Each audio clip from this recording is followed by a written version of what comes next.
Então, boa tarde a todos. Ana Carolina, se você quiser, pode abrir o vídeo para eu poder te apresentar. Boa tarde. Boa tarde. Eu sou a professora Juliana, sou professora do curso da Medicina, vice-líder do grupo de enfermagem e pesquisa. A gente tem alguns outros integrantes aqui do grupo, algumas outras professoras, a professora Helga, a professora Cristina Hansel. E a gente fez o convite à Ana Carolina, que é enfermeira e ela é responsável técnica por uma UTI de um hospital aqui em Petrópolis, faz mestrado na UF e é especialista em terapia intensiva. E aí nós vamos fazer esse convite para ela estar explicando um pouquinho para a gente sobre os desafios diante da abertura da unidade de terapia intensiva nesse período de pandemia do Covid-19. Carol, a gente queria primeiramente agradecer pela sua presença aqui, dar um pouco desse conhecimento de algo que a gente está vivenciando para todos os profissionais de saúde. Agradecer em nome da Unifase, agradecer em nome do grupo GPENF, né, que é sempre importante a gente ter pessoas como você que estão na prática, atualizadas sobre o assunto. E eu gostaria de dar início à sua palestra, avisar para o pessoal que está entrando, por favor, para desligarem a câmera e o microfone, para a gente não ter interferência durante as palavras da Ana Carolina. E as dúvidas e perguntas que forem surgindo, irem escrevendo ao longo da palestra no chat, que ao final eu vou estar repassando para ela responder.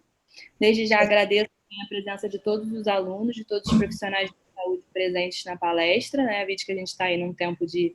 Os alunos estão de férias, outras pessoas estão aí trabalhando pra caramba, mas a gente agradece a presença e o prestígio de todos. Ana Carolina, obrigada, e quando você quiser pode começar. Bom, boa tarde a todos. Em primeiro lugar, eu queria agradecer pelo convite, né? Retornar ao lugar onde eu iniciei na academia, né? É muito bom. Agradecer o convite da Juliana, do grupo de pesquisa. É muito bom fazer parte.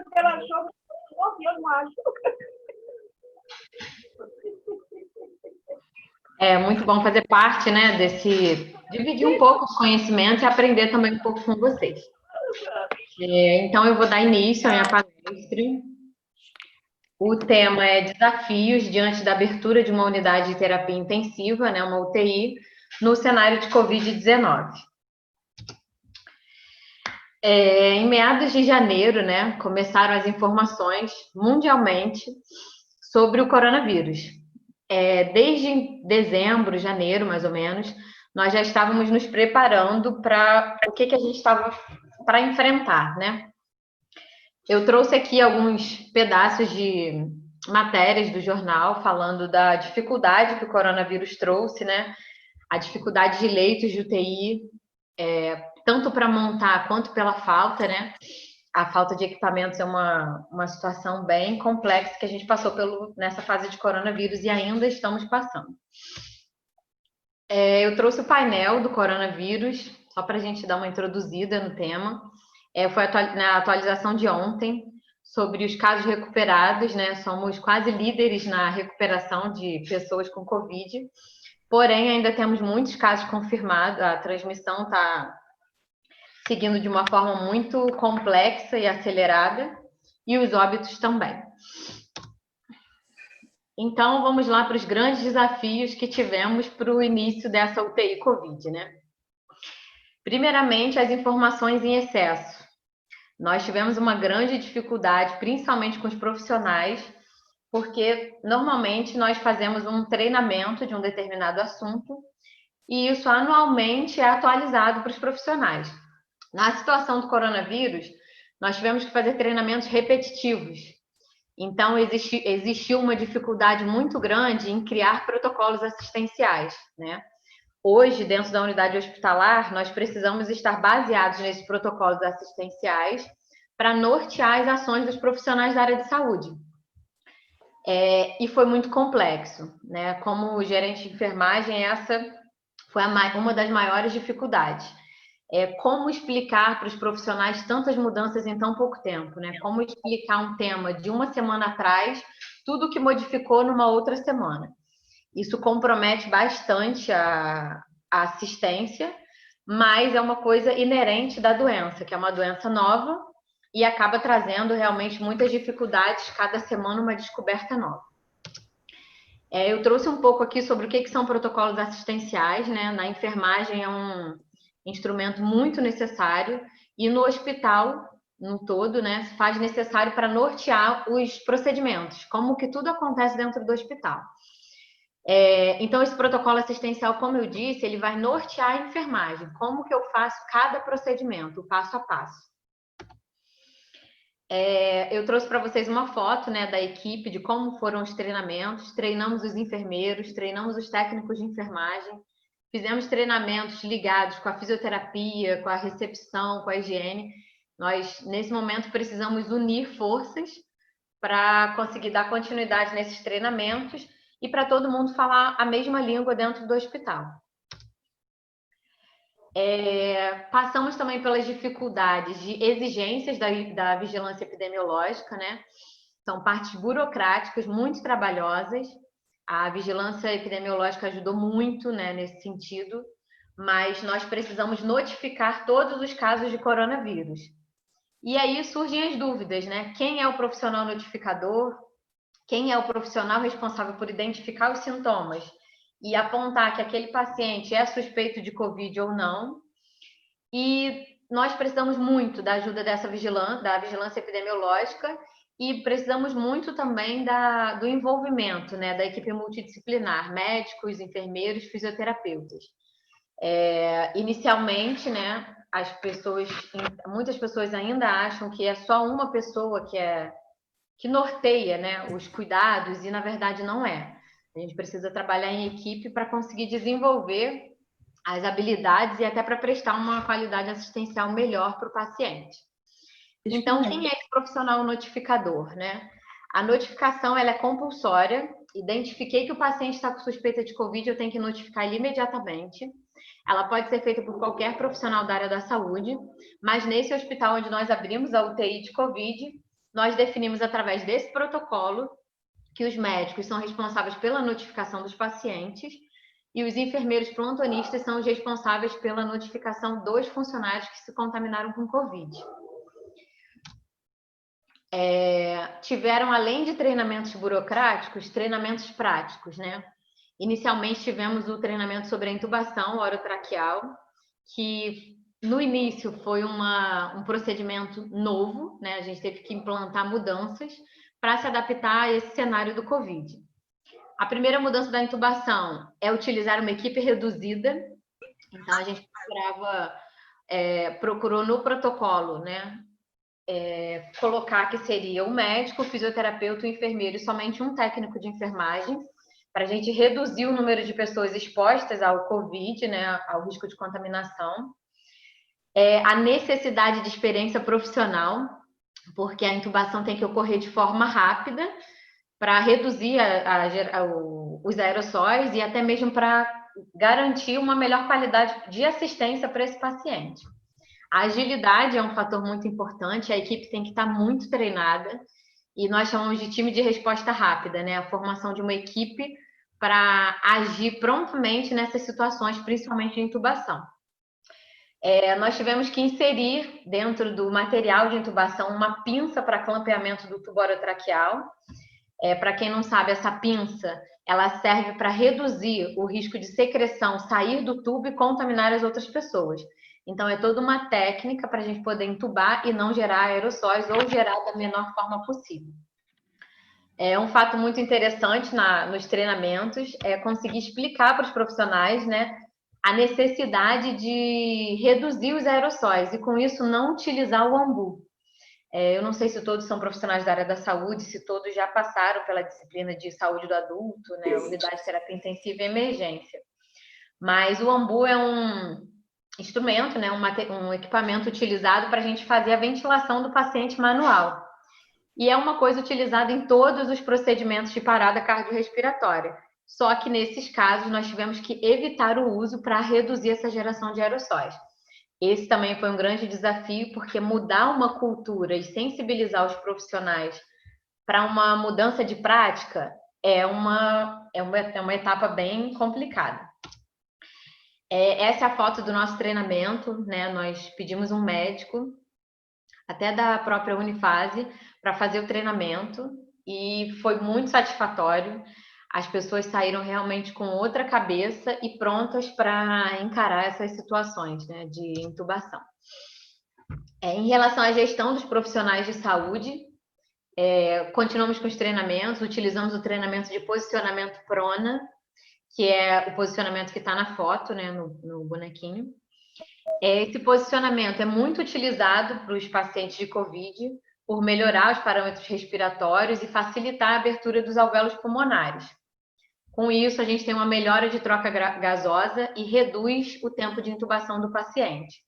Esse também era um procedimento pouco utilizado dentro das unidades, então a gente teve que passar por um treinamento de alguns dias envolvido com a fisioterapia para a gente conseguir chegar à conclusão do treinamento.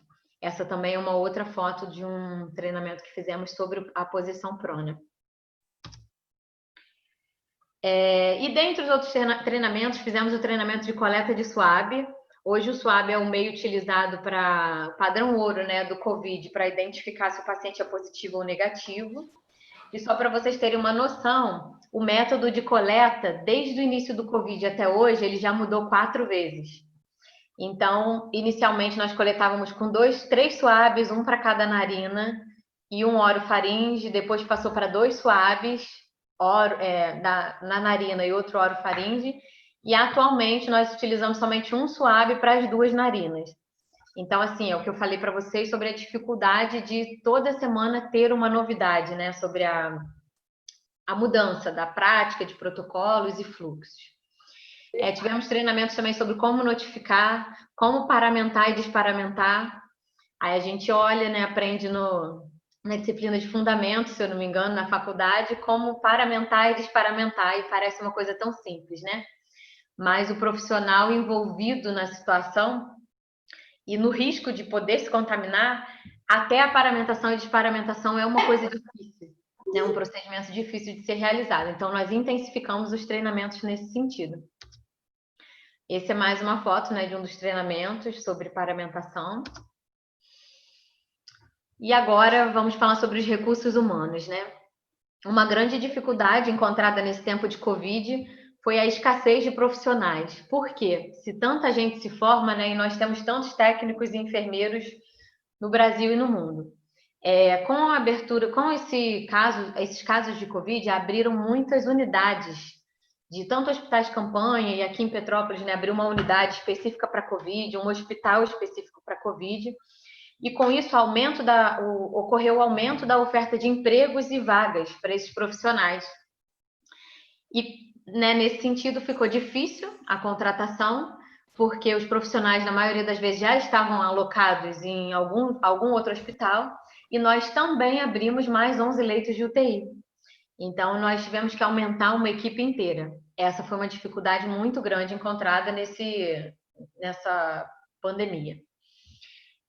Outra dificuldade foi pouco ou nenhuma qualificação específica para unidade de terapia intensiva. A gente observa que a formação é muito voltada para generalista, né, e não muito intensificada para UTI. Isso dificulta, porque é muito complicado a gente colocar um funcionário que não tem tanta experiência numa situação onde os treinamentos são mais focados para o COVID, né? E poucos profissionais com experiência nos cenários de unidade de terapia intensiva. Então, assim, intensificamos o treinamento, muita coisa, muito mesmo.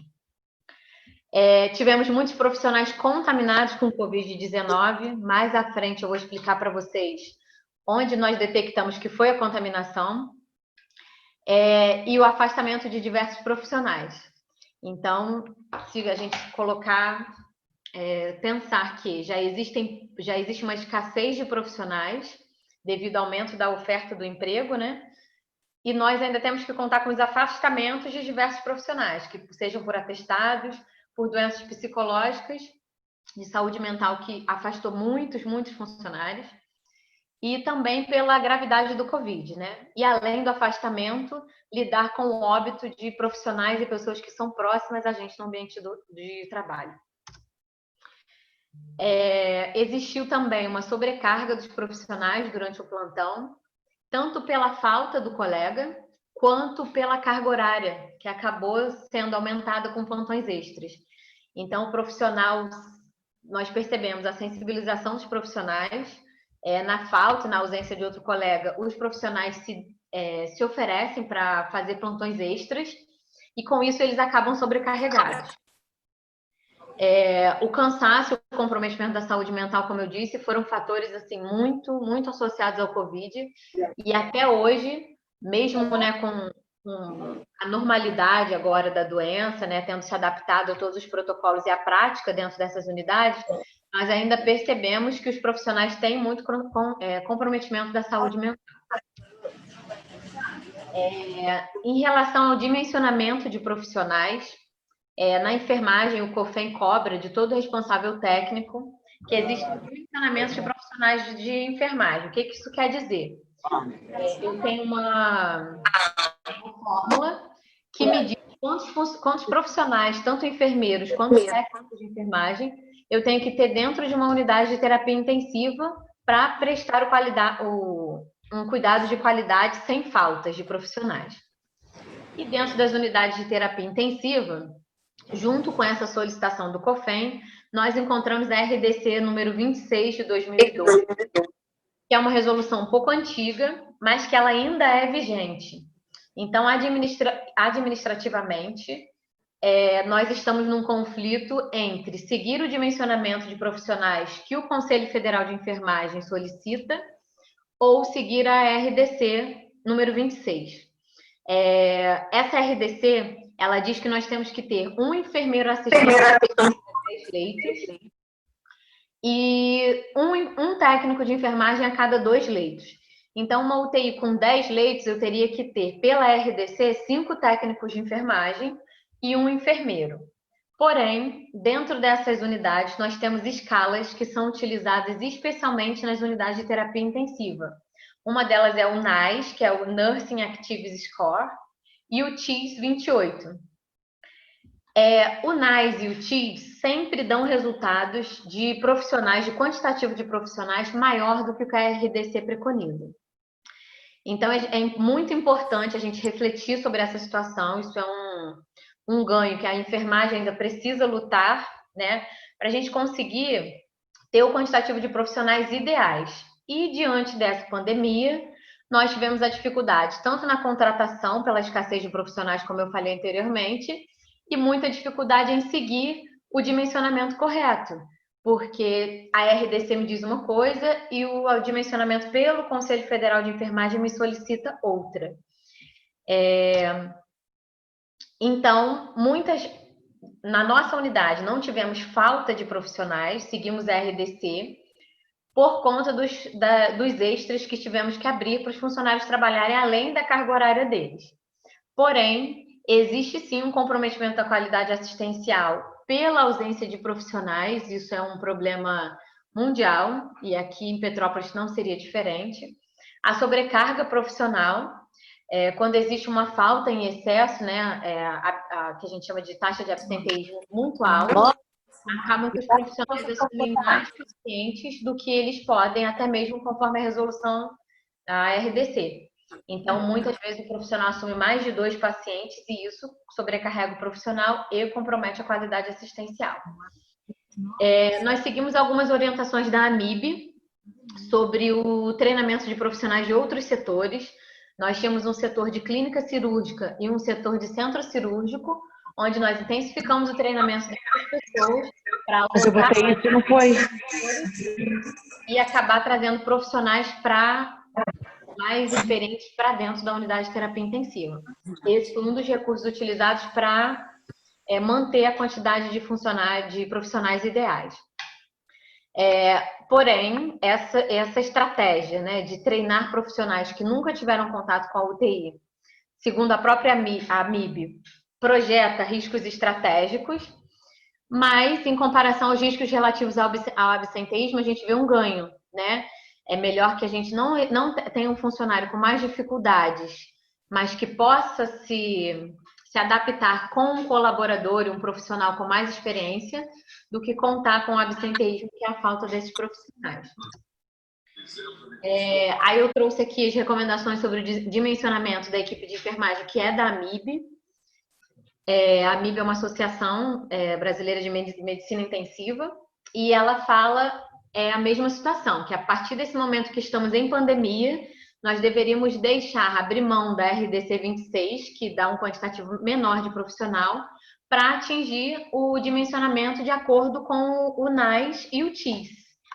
Né? Só que tivemos muita dificuldade para alcançar essa quantidade. As mudanças em fluxos e protocolos. Né? Eu acho que agora é a parte mais curiosa para quem não trabalha na unidade de terapia intensiva, e existe essa curiosidade de como é feito a entrada, a saída, como os profissionais se paramentam e não se paramentam, onde, o que mudou, né, dentro dessas unidades. Então, em relação a como entrar nas unidades exclusivas de Covid, nós fizemos uma estratégia que deu muito certo. Nós tínhamos um centro cirúrgico e ele existe ainda, porém, com essa situação de pandemia, todas as cirurgias foram canceladas. E as cirurgias realizadas eram só cirurgias eletivas, então elas foram canceladas e o centro cirúrgico foi desativado como centro cirúrgico. Para quê? Em primeiro lugar, para a gente conseguir atingir as exigências tanto do Ministério da Saúde, quanto da Anvisa, quanto da Vigilância Sanitária. Primeiro pensamento foi o conforto dos funcionários, como que nós vamos manter as pessoas que estão na linha de frente com o mínimo de comodidade possível e com condições de trabalho necessárias, né? Então, como entrar nessas unidades exclusivas de Covid? Nós temos um vestiário exclusivo desses colaboradores de unidade de Covid. Eles entram nesse vestiário com a roupa normal, que eles vêm da rua, né, de casa, e eles trocam essa roupa, e essa roupa não tem contato nenhum com o uniforme que eles utilizam dentro do ambiente hospitalar. Nós disponibilizamos uniformes exclusivos para esses colaboradores de unidade de Covid exclusiva, que nós chamamos de pijamas, por serem mais confortáveis. Então, o profissional entra nesse vestiário, troca a roupa e coloca esse uniforme do hospital. O colaborador não leva esse uniforme para casa, não lava em casa, para tentar reduzir o contágio desse profissional e dos familiares dele, tá? E até com a propagação do Covid. Como eles utilizam esse uniforme? Esse uniforme ele é utilizado quando o colaborador vai entrar na unidade de Covid. Quando ele precisa sair dessa unidade para comer, para necessidades fisiológicas e até para descanso, ele tira esse uniforme, coloca para lavar e entra novamente no vestiário para colocar uma outra roupa para ele seguir com a atividade dele, seja ir ao banheiro, o que for. Em relação à paramentação e desparamentação, nós tivemos que criar um lugar, uma antecâmara, para realizar a paramentação e desparamentação dentro dessa unidade exclusiva de Covid.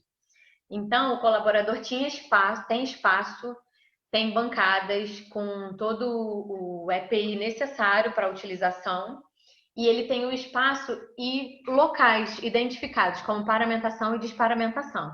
Então, não é um procedimento que nós fazemos dentro da unidade de Covid, é sempre ao lado de fora, no local identificado. E quando utilizar cada equipamento de proteção individual?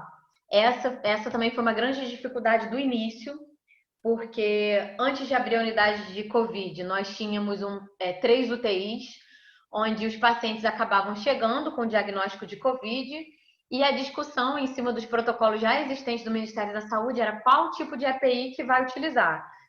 Vai utilizar N95, vai utilizar máscara cirúrgica, vai usar capote impermeável, não vai usar capote impermeável. Então, o treinamento foi uma atitude, uma estratégia essencial no Covid. Nós definimos, através de protocolo, cada profissional dentro do hospital, o que ele utiliza de EPI em cada situação.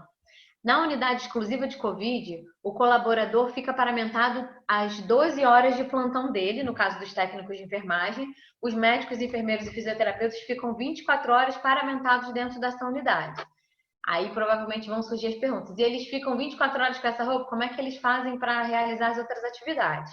Nós fizemos um limite de uniformes, né, para cada profissional, para eles poderem retirar durante os plantões. Então, eles tinham quantidade de vezes para ir trocar e sair da unidade, até mesmo para poder ver um ar diferente, não ficar num setor fechado, né, direto.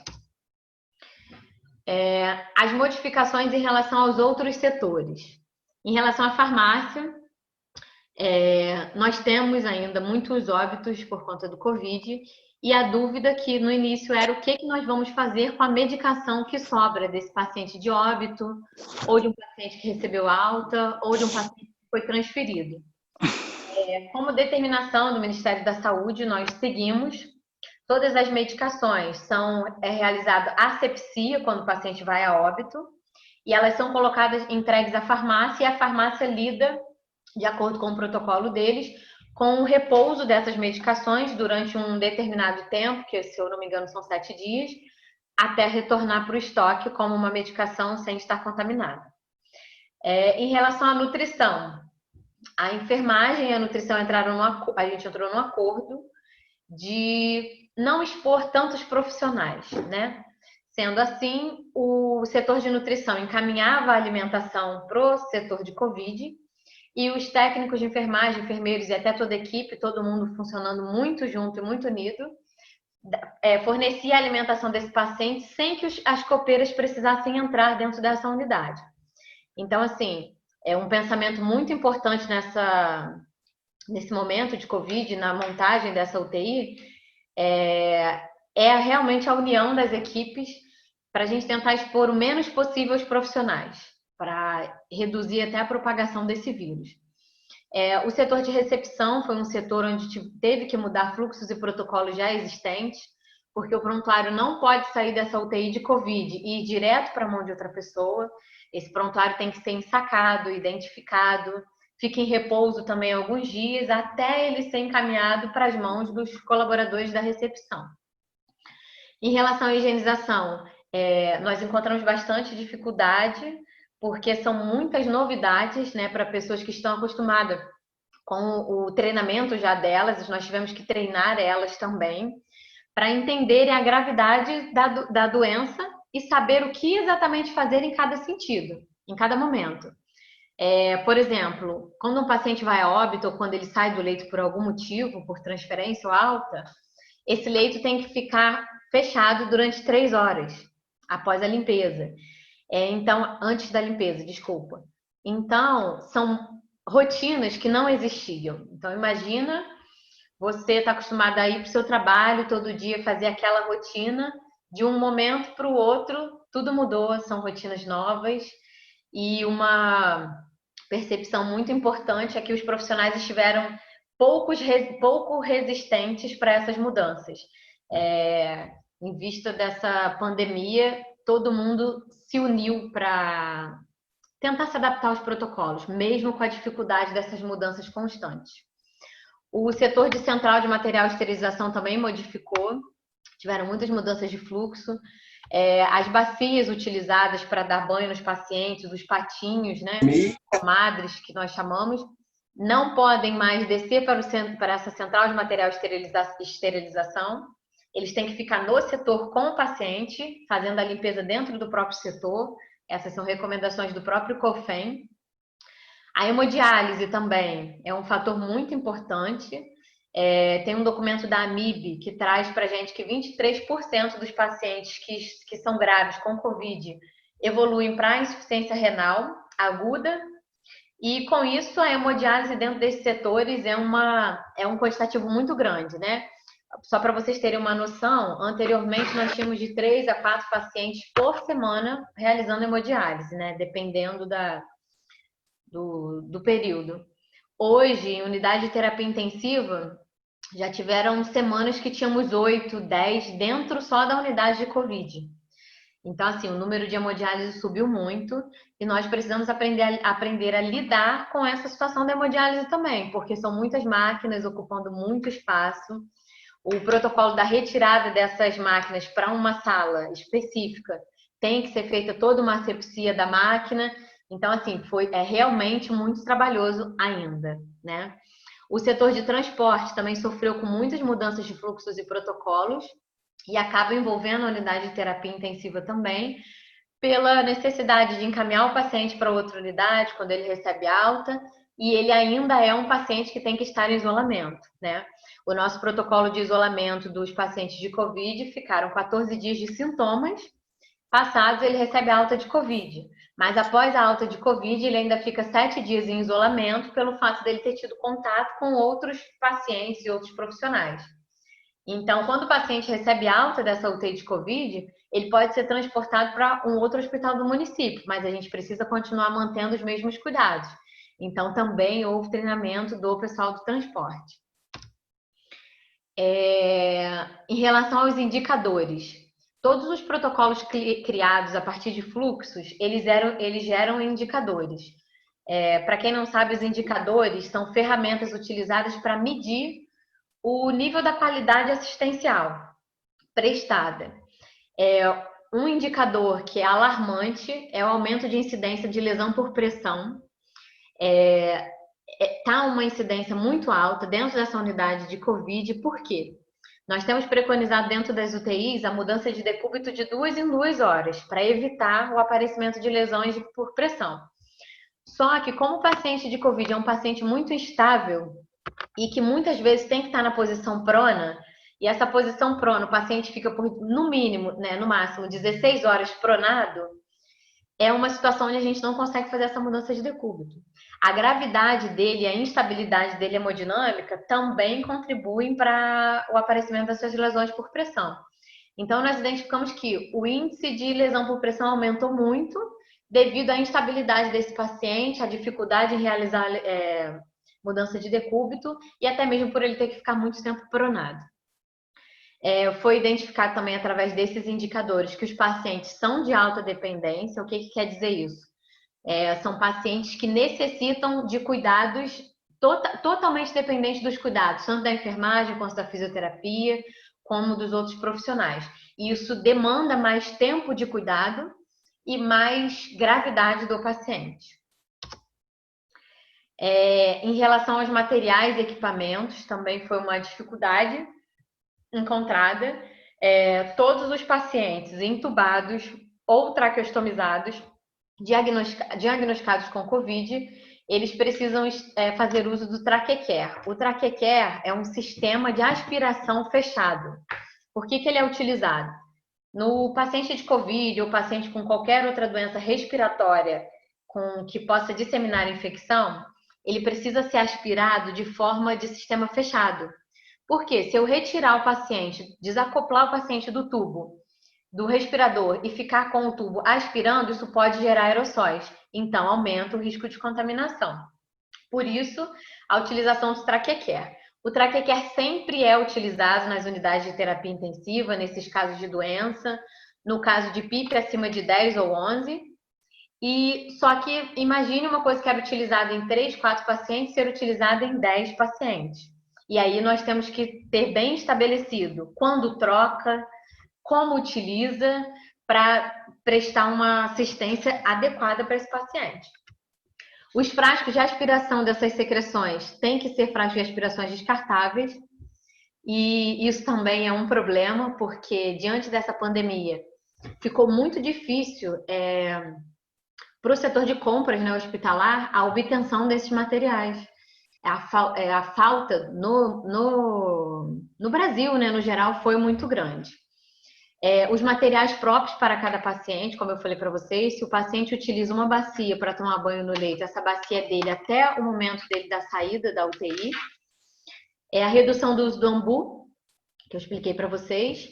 O ar-condicionado até hoje é uma discussão muito grande, porque tem algumas unidades que não utilizam ar-condicionado nas unidades exclusivas de Covid, porém a AMIB fala, né, do uso de ar-condicionado com filtro direcionado. E essa foi até uma medida que nós utilizamos, manter o ar-condicionado de acordo com a CCH, com essa forma de filtro direcionado, porque é um setor muito fechado, os profissionais com muitas vestimentas, ele usa o uniforme, usa a vestimenta por cima, que é aquela vestimenta plástica, né, que gera muito calor, e sem o ar-condicionado estava muito difícil. Então, nós fomos atrás de estudos, junto com a rotina do médico do hospital e com o setor Comissão de Controle de Infecção Hospitalar, para averiguar o risco-benefício dessa situação. Alguns estudos têm apontado como foram cancelados o uso de ar-condicionados em algumas unidades, seguindo algumas linhas, né, de estudos, aumentou a transmissão de outras bactérias, como a Marsa, outras bactérias multiresistentes. Então, a gente tem que tentar avaliar o custo-benefício nessa situação, apesar de ser uma situação muito discutida, né? Se usa ar-condicionado ou se não usa dentro dessas unidades. A nebulização e oxigenoterapia foi cancelada dentro dessas unidades. Hoje, o paciente que dá entrada, respirando em ar ambiente, quando ele precisa de oxigênio, ele usa somente aquele catéter de oxigênio tipo óculos, que ele não gera aerossóis, mas máscara de Venturi, VNI, que é um procedimento muito utilizado pela fisioterapia, todos esses procedimentos que geram aerossóis foram cancelados dentro das unidades exclusivas de Covid. O uso racional de equipamentos de proteção individual, essa é uma luta muito grande, porque nós realmente precisamos ser racionais nesse momento pela falta de equipamentos de proteção individual para compra. No início, tivemos muita dificuldade com a gramatura dos capotes e com a impermeabilidade.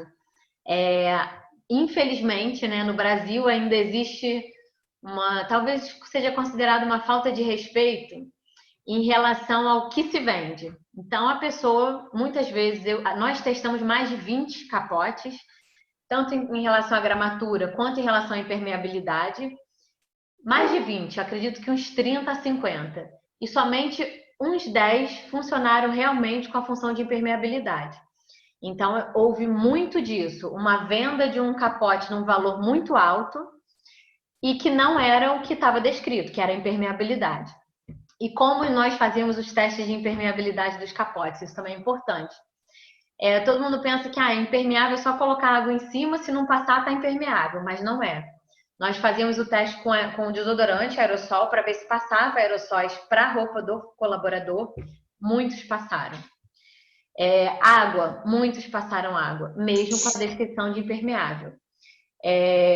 Nesse momento de testes, é muito importante contar com a opinião do profissional da área de saúde, porque às vezes quem está na parte da burocracia, pela leitura da descrição do produto, está ok, mas no teste não está. Então, nós trabalhamos muito com a opinião dos colaboradores que trabalham, tanto da enfermagem, quanto da medicina, quanto da físio, quanto da higiene. Todo mundo opinava sobre os equipamentos de proteção individual. Agora, uma situação muito importante é sobre a apresentação dos medicamentos. Eu não sei se é de conhecimento de todos, mas teve falta no mercado de noradrenalina, que é uma medicação utilizada para controlar a pressão arterial dos pacientes, de fentanil e midazolam, que o fentanil é um opioide, né, utilizado nos pacientes graves, e o midazolam é um benzodiazepínico sedativo utilizado na unidade de terapia intensiva, tanto para manter o paciente sedado, quanto para sedar na hora da intubação. O midazolam, por exemplo, nós sempre... Vou mostrar aqui para vocês um protocolo que fizemos lá no próprio hospital. A prescrição do midazolam como protocolo dentro dessa unidade hospitalar são 250 miligramas de midazolam, né? E nós tínhamos ampolas de 10 ml que tem 50 miligramas por ampola, e nós utilizávamos 5 ampolas de midazolam para fazer um dripping. O dripping é a solução que nós fazemos para colocar para infusão no paciente, é a medicação. O midazolam nessa unidade que eu trabalho, ele é feito de forma pura, sem diluição. Só que com essa dificuldade toda da pandemia, as apresentações da ampola de 50 miligramas em 10 ml acabaram no mercado. E com isso o setor de compras conseguiu a compra do midazolam, mas em outras apresentações. Aí eu trouxe aqui para vocês ampolas de 5 ml com 5 miligramas por ampola. Essa foi a maior dificuldade, sem dúvidas, da equipe técnica, né? Por quê? No dia a dia, por mais que seja incentivado o pensamento crítico e reflexivo do que você está fazendo, às vezes os profissionais são muito mecânicos. Então, a gente está acostumado a fazer a medicação, midazolam prescrito, são 5 ampolas de 10 ml. E do nada me aparece uma apresentação de 5 miligramas em cada ampola de 5 ml. E aí surgiu o treinamento de novo. Por quê? Quando eu tenho midazolam de 5 miligramas em 5 ml, a minha quantidade de ampolas muda. Eu tenho que utilizar 50 ampolas de midazolam nessa apresentação para chegar à solução final, que são 250 miligramas. E aí, com isso, o ml hora que é infundido para o paciente tem que aumentar em 5 vezes. Então, você imagina os colaboradores profissionais que faziam a medicação de uma forma, que eram 5 ampolinhas, hoje utilizarem 50 ampolas para formar uma solução e ainda ter que aumentar em 5 vezes o ml hora infundido para o paciente. Ou seja, normalmente o Dormonide puro, que é o midazolam, Dormonide é o nome comercial, começa entre 5 e 10 ml hora para o paciente. A gente programa esse valor numa bomba de infusão. E com essa apresentação de ampola de 5 ml, nós tivemos, se começava na prescrição anterior a 5 ml hora, com essa apresentação era 25 ml hora. Então, assim, acaba que a área de saúde não é só a prestação de cuidado, é o cálculo matemático. E nós tivemos que sentar, fazer regra de 3 e apresentar para a equipe como que isso ia funcionar daqui para frente. Não satisfeito, no mercado acabou a ampola de 5 ml também. E aí surgem as ampolas de 3 ml que possuem 15 miligramas. E aí já muda de novo, porque como tem 15 miligramas em cada ampola, para atingir a solução final eu preciso de 17 ampolas. Então, assim, uma grande dificuldade dentro dessas unidades de Covid são as mudanças, as apresentações. O fentanil, que não tinha no mercado, teve que ser substituído por outras medicações. Muitas vezes o paciente que era utilizado, o midazolam, teve que trocar para o propofol, que são medicações utilizadas em outros casos, né, como outras alternativas. E a falta no mercado dos insumos e das matérias-primas são coisas que influenciam diretamente na nossa prática. E aí, como manter o bem-estar desses profissionais alocados nessas unidades? Essa foi uma preocupação muito grande. Administrativamente, nós tivemos muito apoio para conseguir realizar e adaptar uma unidade para o Covid. Fechar um centro cirúrgico não é uma coisa fácil. Adaptar ele para favorecer o bem-estar do funcionário também não é uma coisa fácil, mas nós conseguimos, né? Eu costumo dizer que nós temos que provar para a administração sobre o conhecimento. Quando nós mostramos o conhecimento, o resultado daquilo e o que aquilo pode beneficiar, mostrando o custo-benefício, as coisas são mais fáceis de serem conquistadas. Então, o que vestir e onde vestir, é o que eu expliquei para vocês. Um pijama exclusivo para essas unidades. O colaborador não utilizava o sapato dele, não utiliza, né, ainda, o sapato dele dentro da unidade onde ele fica, pode descansar, onde ele pode se alimentar, onde ele pode ir para o banheiro. O sapato dele contaminado fica do lado de fora, tá? Onde se alimentar? Nós estruturamos uma área no centro cirúrgico, como se fosse uma copa, para o colaborador se alimentar. Fechamos com a nutrição. A nutrição também foi muito parceira nesse sentido, por oferecer uma alimentação diferenciada para esses colaboradores que estavam sob tanta pressão, né? Porque além de lidar com pacientes muito graves, eles estavam 12 horas ou 24 horas paramentados com aquela roupa quente, muito quente, e o cansaço deles era evidente. Então, nós pensamos em como beneficiar esses profissionais de alguma forma. Como fazer para beber água? É uma pergunta que já fizeram várias vezes. Nós tínhamos um bebedor no setor de UTI de Covid, porém nós proibimos a utilização desse bebedouro para os profissionais. Por quê? Ele está dentro de um setor contaminado, ele está contaminado, a roupa dele pode estar contaminada pelos próprios pacientes e por eles mesmos. Então, como ele ia beber água dentro desse setor, né? Então, ficou definido que ele tinha que sair do setor exclusivo de Covid para poder ir para esse outro setor adaptado, que era esse antigo centro cirúrgico, para poder beber água, realizar as necessidades fisiológicas e descansar. Em relação às necessidades fisiológicas, muitas pessoas me perguntam como que eles fazem. Realmente, nós observamos uma redução de idas ao banheiro e até mesmo para beber água, que eu acredito que futuramente vão surgir estudos falando sobre o comprometimento desses profissionais. Por conta dessa redução, né, a gente prender as nossas necessidades fisiológicas não é uma coisa legal, nós já sabemos. O descanso deles, nós tentamos fazer de uma forma bem confortável, onde as camas estivessem bem separadas, porque mesmo eles não estando na unidade de Covid, nós tínhamos que manter o isolamento de pessoas. Então, até hoje, eles descansam em locais bem distanciados um do outro, mas com todo conforto. A vestimenta deles, eu vi várias vezes na televisão mostrando aquela vestimenta tipo de um astronauta, é essa mesmo que nós utilizamos no início, e como que nós fizemos para garantir que essa vestimenta era confortável. Eu não posso dizer 100% que todas as vestimentas foram tão confortáveis como nós queríamos. Porém, para a gente garantir isso aos profissionais, nós fazemos testes. Dávamos as vestimentas por 12 horas e pedíamos o parecer desse colaborador.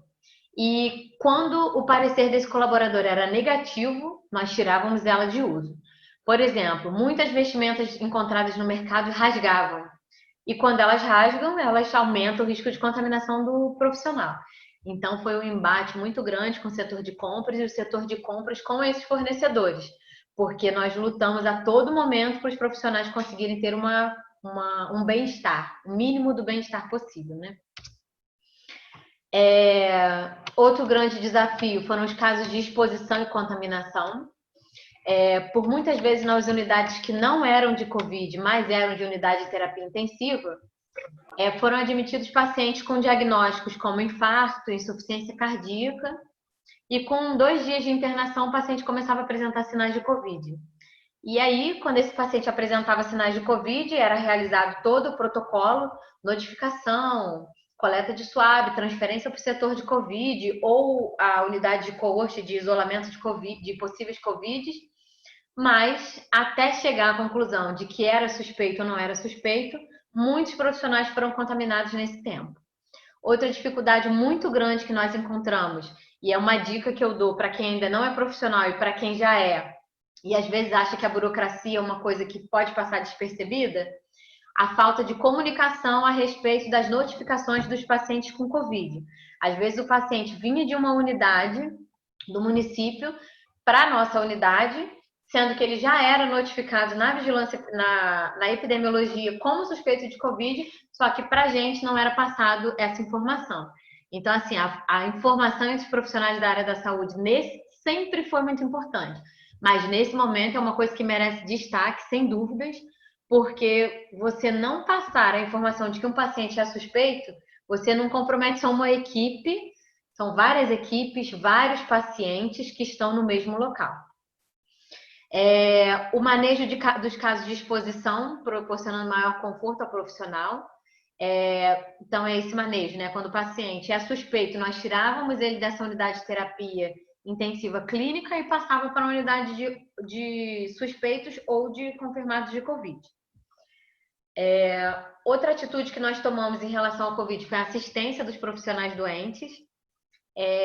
No princípio, se lia pouco, né, sobre essa assistência dos profissionais.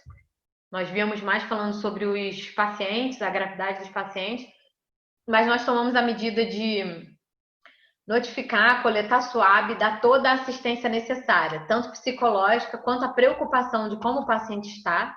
Existia um monitoramento dos sintomas do paciente, do funcionário, né, do profissional da saúde, para saber se minha cara não racha não, né? Eu entrando. 4º dia, 5º dia, 6º, 7º, como que ele estava em relação à doença. Eu acho que isso contribuiu positivamente, tanto para os profissionais quanto para a instituição. Ter a preocupação pelo outro é muito importante, mas pelos profissionais que estão na área de frente num momento tão fragilizado e tão delicado, é muito importante saber que a instituição se preocupa com ele, que ele não é apenas mais um funcionário, ele é o funcionário que merece todo o cuidado. As estratégias utilizadas dentro das unidades foram as equipes limpas e de isolamento. O que é isso? Quando existia um paciente suspeito de Covid dentro de uma unidade clínica, ele ficava num box de isolamento. Esse box de isolamento era visitado somente por um técnico. O técnico de enfermagem e o enfermeiro são exclusivos dessa unidade de isolamento. A outra estratégia foi a coorte de casos suspeitos e confirmados. Como eu expliquei para vocês, o paciente confirmado ele fica 14 dias de sintomas em isolamento. Após o 14º dia, ele vai para uma outra unidade para ele ficar mais 7 dias em isolamento. A gente chama a unidade pós-Covid, né? Identificamos ela dessa forma. Nessa instalação para os profissionais para descanso, alimentação, idas ao banheiro, nós também fizemos instalações para banho no final de cada turno. Todo profissional é obrigado a tomar banho antes de sair dessa unidade de Covid. Fornecimento de uniformes, como eu já falei, monitoramento de temperatura na entrada e na saída do turno de cada profissional e os treinamentos intensos. Dentro de todos os itens, todos são muito, muito importantes, mas os treinamentos foi a estratégia mais eficaz nesse momento. A gente consegue comprovar, né, que sem o treinamento a gente não conseguia chegar num consenso do que era melhor, tanto para o profissional quanto para o paciente. Isso foi realmente muito importante. A saúde mental dos profissionais foi um grande desafio. Nós passamos por situações em que os profissionais solicitavam remanejamento desses setores, ou seja, eles pediram muito para sair das unidades de terapia intensiva para ir para um setor aberto pela sobrecarga, pela pressão dentro dessas unidades. E nós sempre estivemos muito dispostos a ouvir o que o colaborador gostaria, né?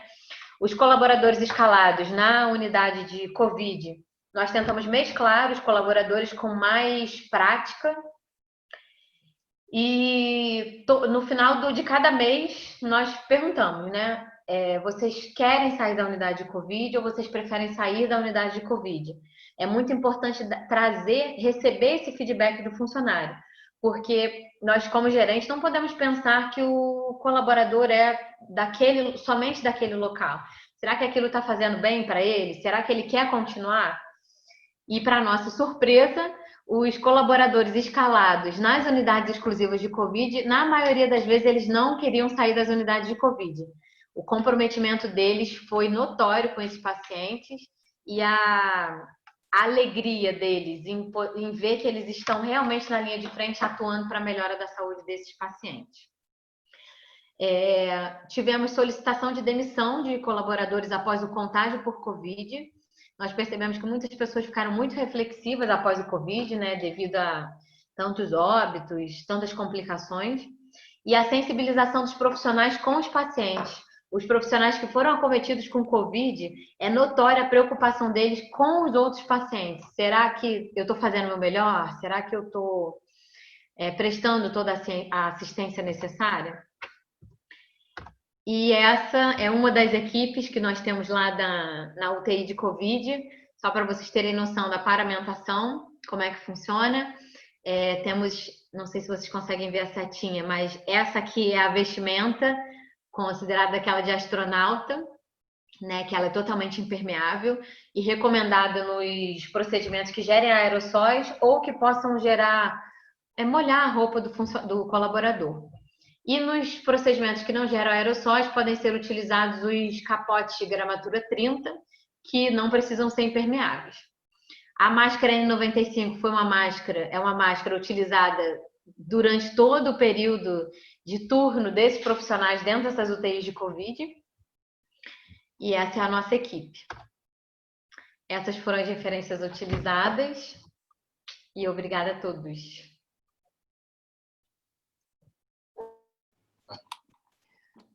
Carol, como sempre, uma brilhante palestra, super. Tinha até uma pessoa aqui do meu lado que trabalha com isso, ela, caramba, eles estão fazendo assim e tal.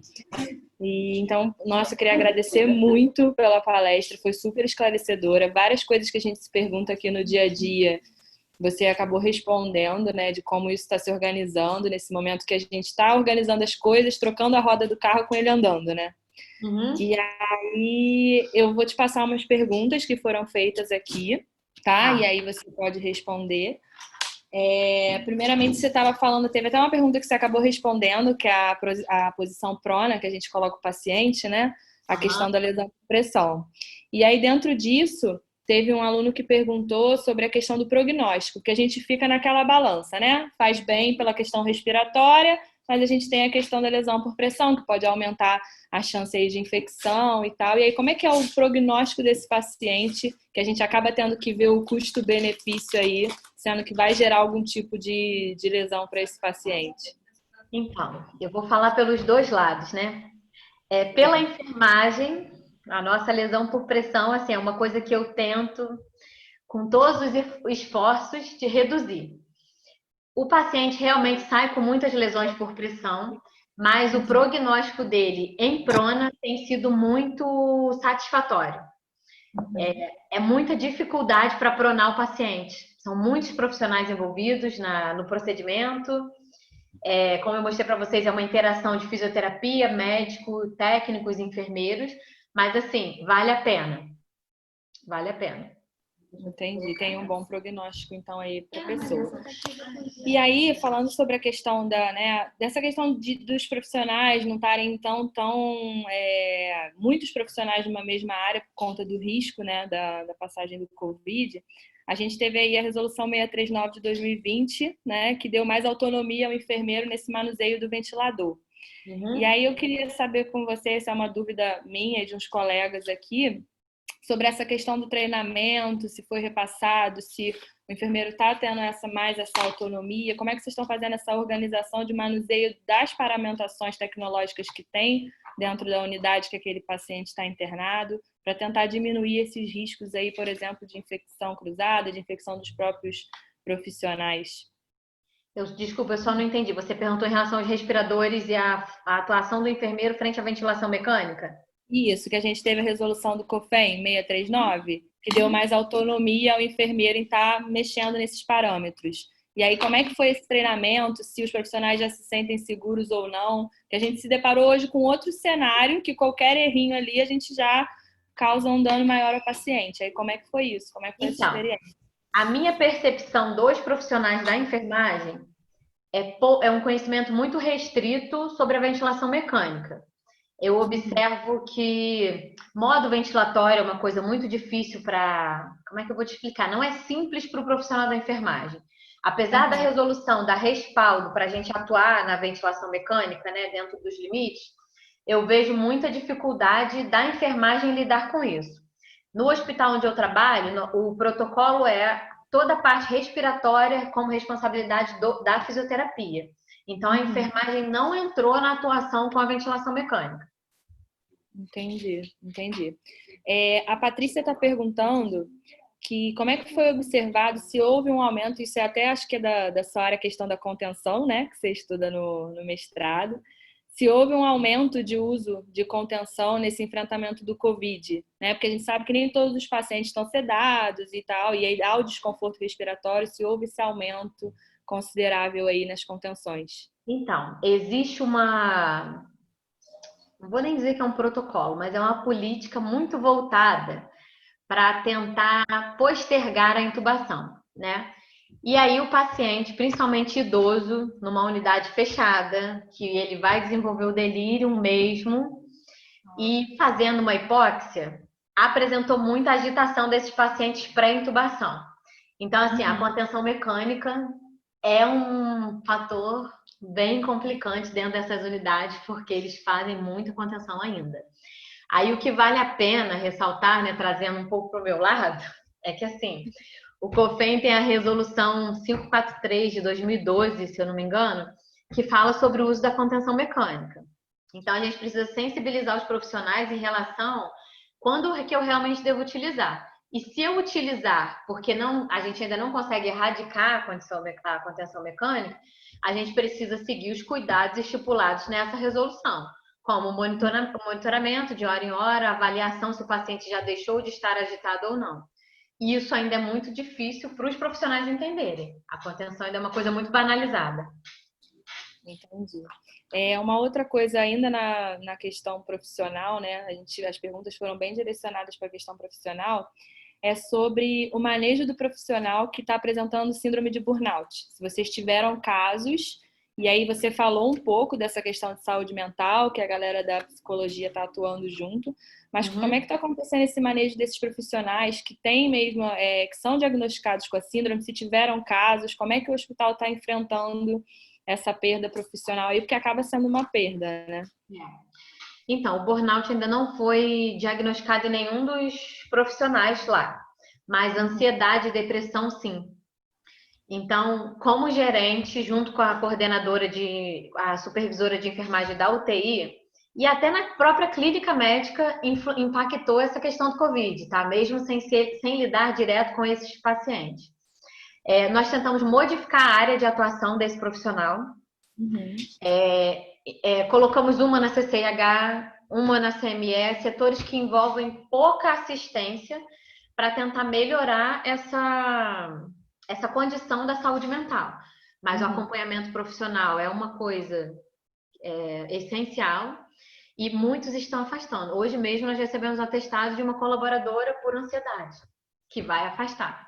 Então, e são perdas de profissionais excelentes na maioria das vezes. São aqueles profissionais que se destacam, eles se entregam tanto à profissão e tanto ao que está acontecendo, e a saúde mental deles é que paga com isso.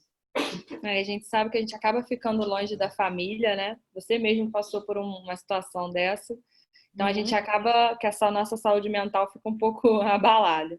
E aí vem a questão também familiar, né? Que a gente vê muito aí na televisão e teve uma pergunta relacionada a isso. Como é que tá essa comunicação com a família, já que a família ela não pode ter o acesso a esse paciente? Muitas vezes alguns pacientes internados estão lúcidos. E aí como é que está sendo essa comunicação aí, essa relação com a família?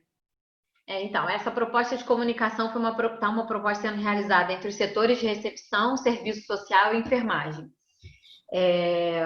O médico tem hoje pouco acesso, porque foi restrito o número de visitas nas unidades de UTI de clínica, e na unidade de UTI de Covid foi suspensa totalmente a visita dos familiares, né?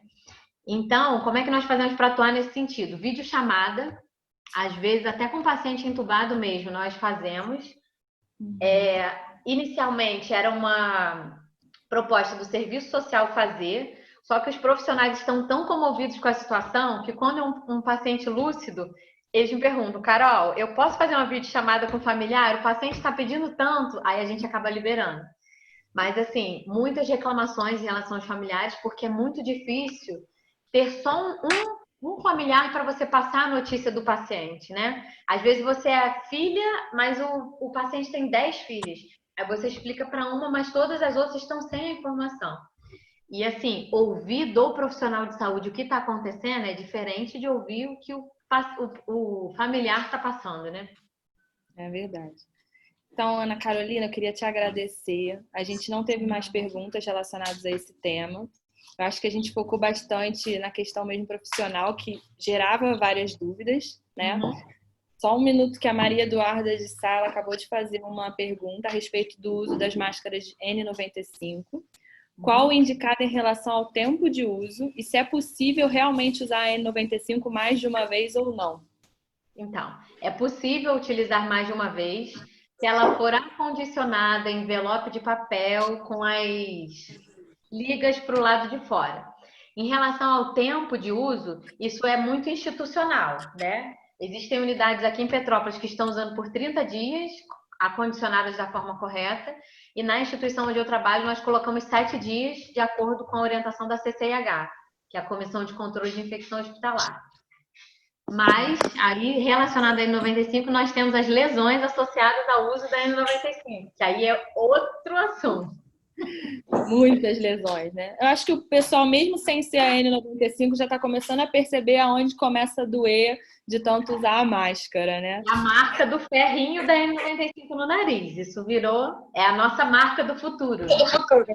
Eu acho que é a nossa marca do futuro mesmo. Mais alguma pergunta, pessoal? Acho que ninguém tem mais perguntas. Ô, Juliana.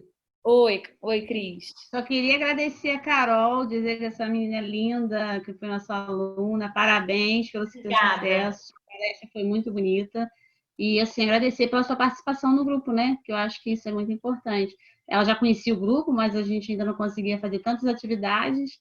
Mas só agradecer e dizer que foi maravilhosa a sua palestra, tá? Obrigada. Obrigada a vocês pelo convite. Fiquei muito feliz. Obrigada. Foi ótimo. Sabia que ia ser sucesso. Faço das minhas palavras a da Cris. Queria agradecer novamente. Sei que eu acho que é uma parceria aí com o grupo de pesquisa que não vai ficar só nessa palestra, a gente vai ter muita coisa aí pela frente. Ótimo. Queria agradecer a presença de todos que ficaram até o momento na palestra da Carol. E o GPENF tem o maior orgulho de ver aí que formou uma enfermeira, né, do seu calibre, tão inteligente, cada vez mais está indo para frente aí, só para trazer mais orgulho para a gente aqui da Unifase. Tá? Muito obrigada mesmo. E as portas estão abertas aí para novas parcerias, a gente está junto aí no grupo de pesquisa, tá bom? Tá ótimo. Obrigada, Ju. Obrigada, tá? Obrigada a todos pela participação. Tá bem, pessoal, só mais um aviso, a palestra ela vai ficar gravada no canal do YouTube da faculdade, para quem quiser acessar depois, ou quem não conseguiu entrar por conta de conexão. E, Carol, se você também quiser passar a palestra para alguém, vai ter o link lá no YouTube, e ela vai ficar no canal oficial da faculdade, tá bom? Muito obrigada mesmo, um beijo a todos e boa noite. Beijo. Tchau, bom. Tchau. Beijo.